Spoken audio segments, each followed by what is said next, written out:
What's up, everybody? Welcome to the Football Boot Hour podcast with me, James, here on the Boot Wizard channel. And regular viewers will notice once again that I am not with my usual podcast co-host, Andrew. He is enjoying the holidays, so we hope he continues to do that.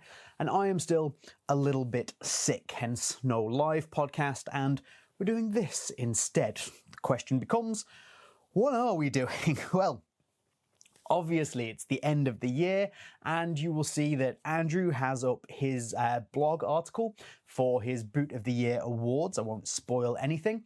And I've just started to upload my videos. If you're watching this as it goes live, the remaining videos for best value for money boots, best speed boots, and overall Boot of the Year will all be dropping Tuesday, Wednesday, and Thursday this week, before we get a shiny new year to travel into.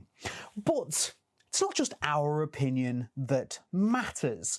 We wanted to hear from you. Now, we have done an episode on Boots of the Year, discussed some of your particular pros and cons and boots that you liked and didn't like. However, what I wanted to do today is I wanted to take all of those results, all of the results from my Instagram story that I put up yesterday, I'm recording this on Friday, that I put up yesterday, asking you what your Boot of the Year would be, along with things from my members, comments on any other posts that have specifically referenced the Boot of the Year.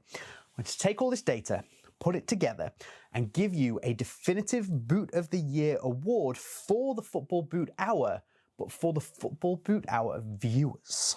In total, across all platforms, we had 21 different boots nominated and a total of 61 votes in total. This I have broken down into essentially a top 5, but with position number 5 being shared by multiple boots. There are a couple here that are interesting ones. There was no essential rules to this. You could pick any boot you wanted. I didn't specify where, who, when, or anything like that. All I said was boot, not colorway. So there's some fun ones in here, such as a pair of Lotto Zero Evolution Due, which actually I sold to a person. Now, these boots are from many, many years ago, but they have made this person's Boot of the Year. You'll be surprised to learn that they only got 1 vote. Other things that weren't released this year but got a couple of votes and absolutely eligible to be on the list, things like the Mizuno Alpha made in Japan, that got on there, and a surprising one that maybe didn't make the list, another one that only got 2 votes, and that was the Predator Rotero. However, speaking of the Predator Rotero, before I give you the overall award for the for the Football Boot, I almost said Bootcast. That's the other guys. That's Justin and Colby. Go and check out the Bootcast podcast. They've just done a really great episode for a Bootcast Christmas, so please go and check that out. But for the Football Boot Hour. But what I want to talk about just before we get there is we held a vote and poll within Boot Wizard members for your Boots of the Year as well. So everybody who is a Boot Wizard member, supports the channel throughout the year, had the opportunity to nominate a boot, and then the boots with the most nominations went into a poll and they voted for their top Boot of the Year. So I want to reveal what the Boot Wizard members' Boot of the Year is. And essentially, this came down to a 4-way battle, and we have a tie for both second place and for first place. In second place, we have the Predator Made in Germany options. Perfectly good option there. And also the Tekela V4 Plus Pro. They come in second place together.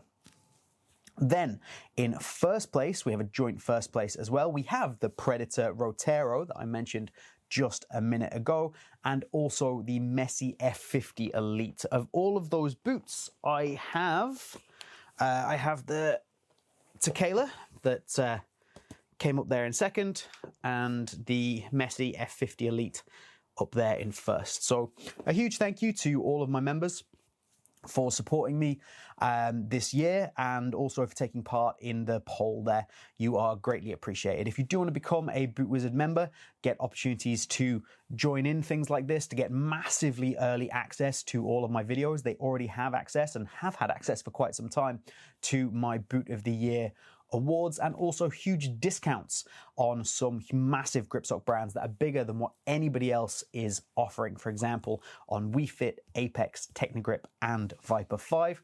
Then please consider hitting the link down in the top pinned comment or in the description. You get those benefits, and it does a massive amount to help support the channel. However, with that out of the way, let's move on to the Football Boot Hour Award. As I say, I've broken this down into basically a top, it's kind of come out as a top 4 really, with the 4th place all having a tied number. So the 4th place, they all got 5 points.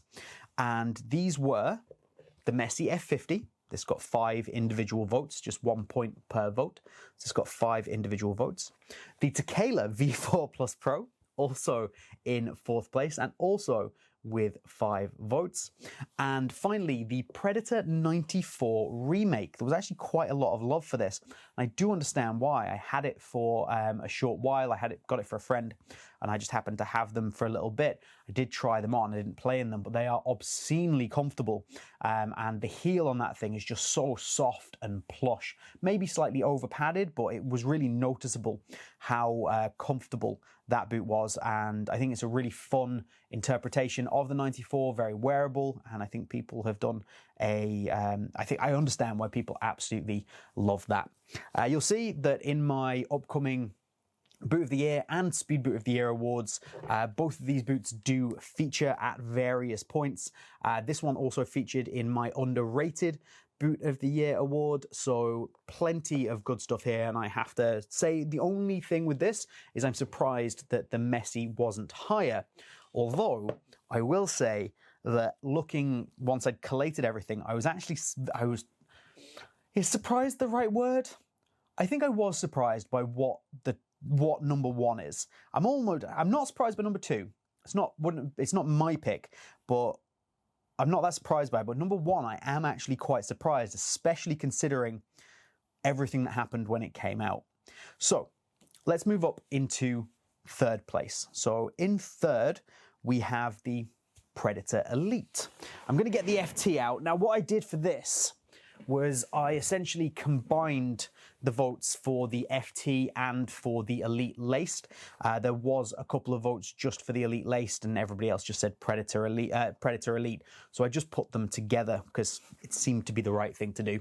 So it is for the Elite 24. There were a couple of votes for the 25, but I think it's still very, very new. A lot of people maybe haven't tried it yet, so I understand why it hadn't yet made the list. But this is the Predator 24 FT, and this was hugely, hugely popular. I am maybe surprised this wasn't higher, but maybe people are a little bit annoyed or upset that they maybe weren't able to get them, especially earlier on in the year, that first 6 months of the year at least, maybe longer.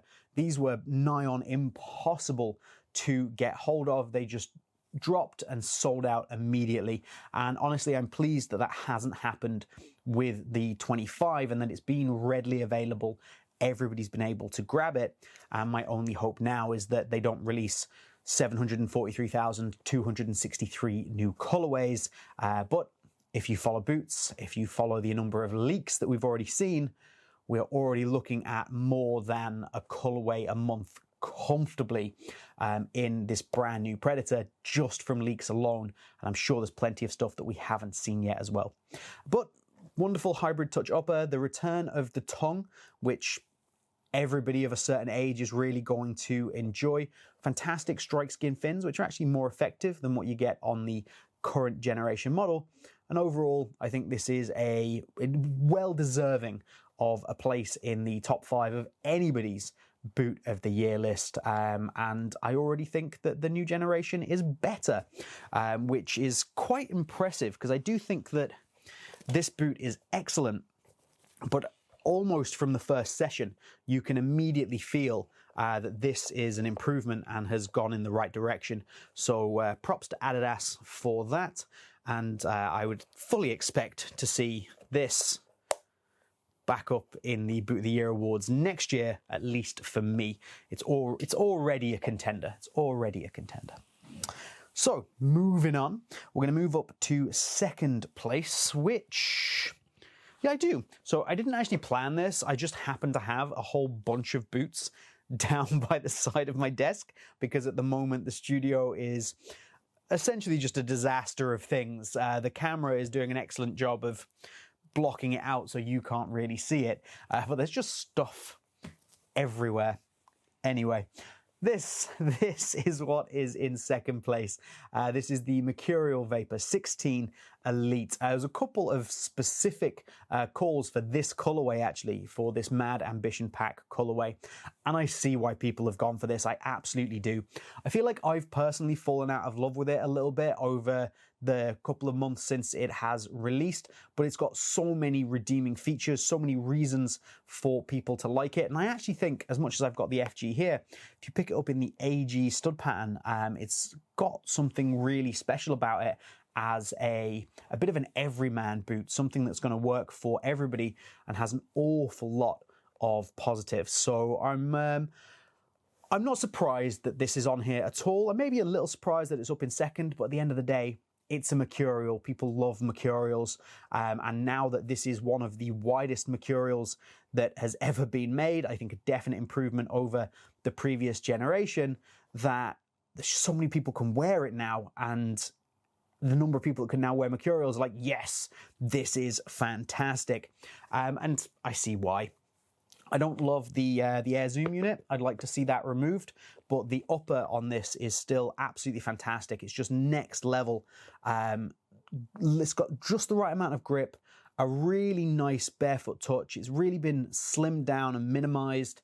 And I think if they can do something like this upper, but maybe update a few other elements to make them a little bit more in line with what you'd expect from a speed boot, they would have something really, really special here. Not surprised to see this on the list, and everybody who voted for it, I know that Boot Maniac, Julio, he definitely voted for that, and completely see why. And that leaves us with our top pick. What would we assume number one is? Considering what you've seen here, I would love for you, without cheating, without skipping to the next part of the video, I would love for you to actually just take a guess now. Take a stab in the comments at what you think number one would be, because I don't think many of you are going to get it right. I think there's an awful lot of people that are not going to guess correctly what number one is. I'll give you a second, put it in the comments. Okay, let's get into it.